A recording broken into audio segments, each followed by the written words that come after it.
آپ کی بھی خدمت میں اور تمام ناظرین کی خدمت میں عید مباہلہ کی خلوص مبارکباد پیش کرتے ہوئے اللہ ہم کو سچوں کے ساتھ مشہور فرمائے اور سچائی کی ڈگر پہ قائم رکھے. اگر اس پہ ہم قائم ہیں تو ہمارا ہر روز عید مباہلہ جیسا ہے. لہذا سارے علماء کرام بھی جا چکے. میں اور علی عباس وفا صاحب کو اسٹوڈیو میں اور میں گھر میں موجود ہیں. اور مولانا احترام ابوالقاسم صاحب قبلہ آپ کو مولانا ابوالقاسم صاحب سن رہے ہیں ارے آپ میں بھی موجود ہوں یار، میرا نام لے لیا کرو. مولانا امام حیدر صاحب بھی ہیں، کہہ رہے ہیں میرا کمال کی نام بات. لے لیا کرو. مولانا سید ابوالقاسم رضوی صاحب ہمارے برادر محترم نہیں امام حیدر صاحب ہیں، ابوالقاسم صاحب نہیں ہیں. ارے کیا کہنا، میں نے سمجھا کہ میں ہی تنہا رہ گیا ہوں. ماشاءاللہ سے سلامت عباس رہے. باقری صاحب بھی سن رہے ہیں آپ کو. حجت تنہا چھوڑ کے الاسلام بھاگنے والا نہیں.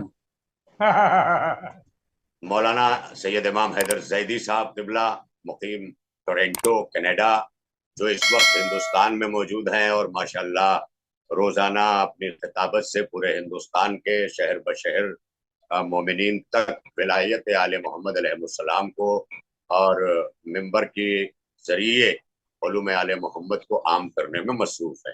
اللہ بہت ہم شکریہ، سب اللہ آپ کو جزائے خیر دے. بہت شکریہ سلامت رہے. درہ اسی نوازی کا. طرح مجھ سے بیشتر علماء کرام جنہوں نے اپنی اعلیٰ ترین گفتگو سے، افکار سے اور اظہار خیال فرمایا اور بہت ساری اپنی آراء پیش کی ملت کے لیے اور عزاداران سید الشہداء کے لیے، اور بالعکس آج کا مرکز و محور صرف ممبر رہا.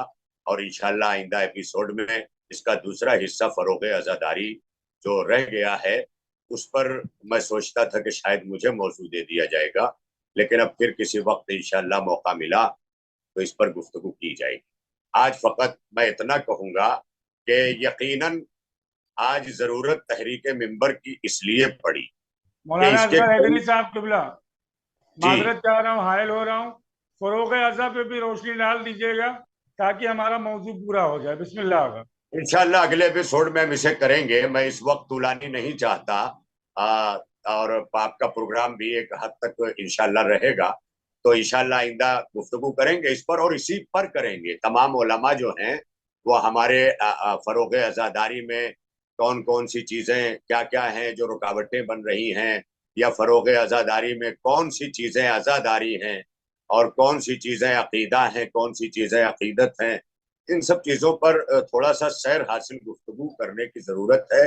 تو انشاءاللہ قوم کے اندر جو ایک تصادم ہو جاتا ہے نظریوں کا لے کر کے، انشاءاللہ اس میں کافی حد تک ہم کامیاب و کامران ہوں گے، بشرطے کہ اسے بہتر سے بہترین انداز میں اور کسی تنقید کے بغیر ہم عزاداران سید الشہداء تک ان چیزوں کو پہنچائیں. سب سے بڑی چیز کہ آج ہمارا لہجہ تلخ و شیرینی کے امتزاج کی بنیاد پر کچھ لوگوں کو ہم سے دور کر دیتا ہے تو کچھ لوگ ہم سے قریب تر ہو جاتے ہیں، اور اس طرح سے ہم ایک مخصوص طبقے کے خطیب ہو کے رہ جاتے ہیں. عزاداران سید الشہداء کی عمومیت کے ساتھ ہمیں وہ خطابت کا موقع نہیں مل پاتا. کچھ یہ چیزیں بھی ہیں. لہذا میں یہ سمجھتا ہوں قبلہ امام حیدر صاحب بھی ہیں اور ہم لوگ معاصرین میں ہیں. ظاہر ہے کہ ہم لوگ 1970 کے آس پاس کے ہم لوگ ہیں بون، اور ہم لوگوں نے خطیب اعظم اور خطیب الایمان طاہر جرولی صاحب، رئیس الواعظین صاحب، حیدر مہدی حلوری صاحب، علامہ ذیشان حیدر جوادی صاحب، مرزا محمد عالم صاحب، مولانا کلب عابد صاحب، یعنی ہر نہج کی خطابت ایک سانچے میں ڈھل کے چل رہی تھی. اس کا سبب صرف اتنا تھا کہ ان تمام نظریے کے علماء نے ایک چیز طے کر دی تھی کہ ممبر سے کیا چیزیں بیان ہونا ہے، وہاں سے ہمیشہ ولایت، فضائل، عقائد، اور انہی کی روشنی میں آخر میں آ کر کے وہ یہ چیزیں کہتے تھے کہ ہم نماز پر تقریر اس لیے نہیں کریں گے کیونکہ نماز ماں باپ کے اوپر سکھانا لازم ہے، لہذا نماز ماں باپ کی تربیت میں شامل ہے. لہذا ہم ممبر سے اہمیت نماز جو ہے وہ بیان کر کے جائیں گے. بچوں کو نمازی بنانا وہ ماں باپ کا اور معلمین کا کام ہے. تو جہاں پر جو کام جس کا طے تھا اس دور میں، اور ایسا نہیں ہے، ملت کے بڑے بڑے تعمیری کام